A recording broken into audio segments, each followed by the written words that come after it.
I didn't care about losing weight. I didn't care about being the fastest person. I wasn't making the Olympics. I wasn't going to pros. I could barely read and write when I was in a junior in high school.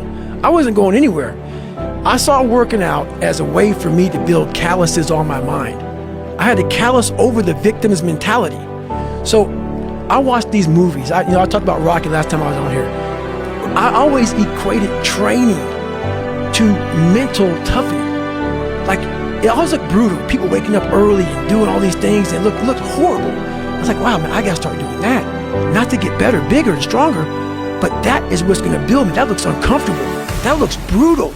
And getting up early, I don't wanna do that. So I made this long list of things I don't wanna do. And through that, I found myself. I started, I'm like, you guys aren't doing this shit in high school. You guys aren't getting up at 5 o'clock in the morning, running over here in this golf course. So I started seeing myself very differently than the average human being. I was like, hold on a second. I have something they don't have. And that's when I started to develop these things through working out. It was this great, never-ending work ethic. And through work ethic, I developed self-esteem. I struggled my whole life, but I ran from it. So I started realizing that I gotta start facing the struggle, and I gotta be mentally strong for the struggle. So that's where I started coming up with, like, I'm training for life. Mentally, I'm training for life. I'm not training for, like, to lift 400 pounds. And I found out on my own pretty much, is that through discipline, through self-discipline, through repetition, through tons of repetition of the same thing that you don't want to do, and that's the key thing. Through repetition of things you don't want to do, you develop mental, like an armor for your mind.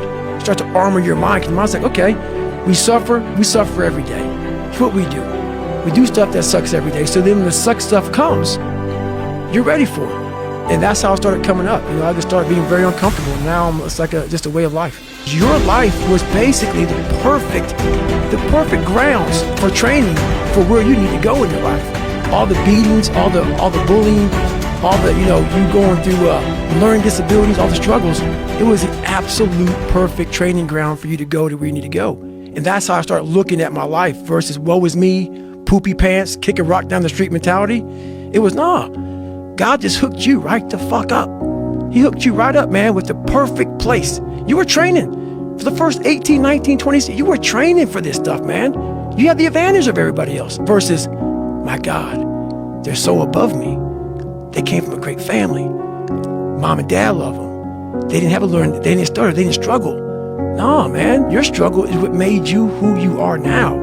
So I started flipping this into a whole different, I started being a master of what I was scared of. I was scared of my mind. And I became literally a master of that mind. And that's what from now on, it sets me apart from most people. I started diving into that. Most of this generation quits the second they get talked to. You did this wrong, or they get yelled at. It's so easy to be great nowadays because everybody else most people are weak. This is a softened generation. So if you have any mental toughness, any ability, if you have any fraction of self-discipline, the ability to not want to do it but still do it. People have a hard thing understanding. I hate to run. And what makes me so crazy, it doesn't anymore, is people go, well, why do you run if you hate it? What are you talking about? I don't want to take showers and eat either. I hate that too. That's life, man. It wasn't until I changed that mentality that I became somebody. I hated going to school, so guess what? I was dumb as shit. That's what 1 + 1 is 2. But if you can get through to doing things that you hate to do, on the other side is greatness. That's what people don't understand. By me running, I am callous in my mind. I'm not training for a race. I'm training for life.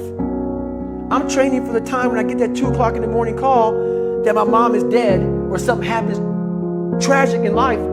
I don't fall apart. I'm training my mind and my body and my spirit so it's all one, so I can handle what life is going to throw at me. Because the life I've lived, it throws a whole bunch at you. And if you're not physically and mentally prepared for that, you're just going to crumble.